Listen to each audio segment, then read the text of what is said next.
Seeing Christopher Nolan's The Odyssey but don't know the story? Here's the entire epic in about 90 seconds. I'm Sean McMichael, a dark historical fantasy writer. The story begins after the Trojan War. Odysseus, the Greek king of Ithaca, is one of Greece's greatest heroes and the brilliant strategist credited with dreaming up the Trojan horse, a giant wooden horse filled with Greek warriors. The Trojans think it's a victory gift, wheel it inside their city, and let's just say that decision doesn't age well. After 10 years of war, all Odysseus wants is to get home to his wife, Penelope, and his son, Telemachus. Easy, right? Absolutely not. After escaping the Cyclops Polyphemus, Odysseus can't resist taking a victory lap. Instead of quietly sailing away, he yells his real name back at the Cyclops. Tiny problem. The Cyclops is Poseidon's son. Imagine trash-talking the kid of the guy who literally controls the ocean.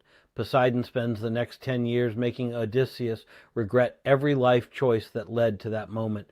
What follows is basically the ancient world's worst road trip. A witch named Circe turns his crew into pigs. The sirens sing songs so irresistible sailors steer their ships onto the rocks just to reach them.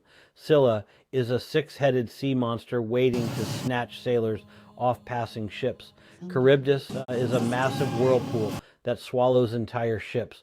Odysseus even takes a detour into the underworld to ask a dead prophet for directions. By the end of it, every member of his crew is dead, and he's the lone survivor. 20 years after leaving for Troy, Odysseus finally makes it back to Ithaca, only to discover more than 100 freeloaders have moved into his palace, eating his food, drinking his wine, spending his fortune, and trying to marry his wife.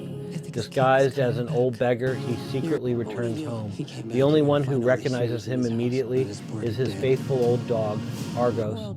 Then, with the help of his son Telemachus and the goddess Athena, he reveals himself, wipes out the suitors, and takes back his kingdom. But the Odyssey isn't really about monsters.